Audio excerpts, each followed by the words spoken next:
SMA 0 SMA 1 पे specially काम करते हो, तो ये होता क्या है?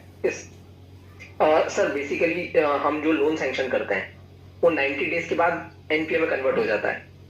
एक नॉर्मल लोन, जो नॉर्मल टर्म लोन जिसकी मंथली ईएमआई आ रही है, वो 90 डेज में कन्वर्ट हो जाता है। बट सर हम उसका 90 डेज वेट ना करते हुए अगर 30 डेज में उसको कंसिडर करें तो हम उसको SMA 0 में कंसिडर करेंगे कि हाँ यार ये अकाउंट इन फ्यूचर SMA 1 और SMA 2 में कन्वर्ट होकर एनपीए में कन्वर्ट होने की पॉसिबिलिटी है। तो हम उसको SMA 1 और 2 में जाने के पहले रोकने के लिए उसको कैटेगरी में एक मतलब कैटेगराइज करेंगे SMA 0 में। अगर वो सर 60 डेज के लिए ओवरड्यू 60 डेज के लिए ओवरड्यू हो जाता है तो फिर हम उसको SMA 1 में कंसिडर करेंगे। तो उससे सर होगा ये कि हम अकाउंट को एनपीए होने के पहले या SMA 2 स्लिपेज में आने के पहले ही हम उसको रिकवर कर सकते हैं। तो सर बेसिकली अकाउंट एनपीए होने के पहले 3 कैटेगरी बना रखी है, SMA 0, ठीक है, मैं डिटेल से आऊंगा। लास्ट क्वेश्चन, प्रोविजनिंग क्या होता है तरुण?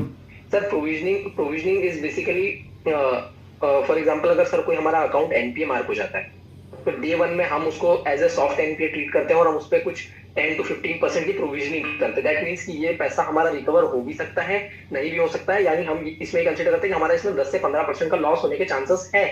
वैसे ही सर जब जैसे जैसे अकाउंट आगे बढ़ता जाता है, जैसे जैसे वो हार्ड एनपीए या हार्ड बकेट में कन्वर्ट होता जाता है, उसकी प्रोविजनिंग बढ़ती जाती है क्योंकि उसके लॉस, यानी मेनली अगर हम एक लाइन में कहें तो फ्यूचर रिस्क से बचने के लिए हम अपने प्रॉफिट में से जो पैसा रखते हैं, दैट कॉल प्रोविजनिंग।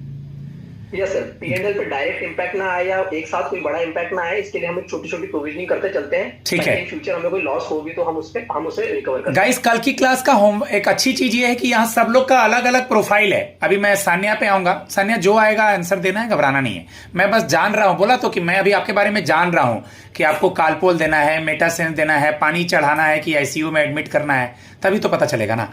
गाइस कल की अच्छी चीज ये है कि तुम लोग अलग अलग प्रोफाइल से। कल की क्लास में आज आप लोग सोने से पहले कल ऑफिस तक में ये देखेंगे, यस सब लोग रिस्पॉन्ड करना, कि आप अब तक क्या क्या करते हो और उससे क्या क्या क्वेश्चन राइज हो सकता है।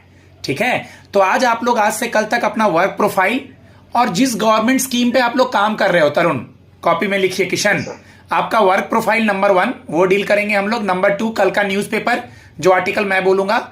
नंबर 3 गवर्नमेंट स्कीम और नंबर 4 येलो पेज सबको मिला होगा, तकरीबन एडमिशन सबका हो गया है। जिन 1-2 लोग को ग्रुप में ऐड नहीं किए हैं, ऐड कर देंगे जैसे ही फीस डिपॉजिट होगा।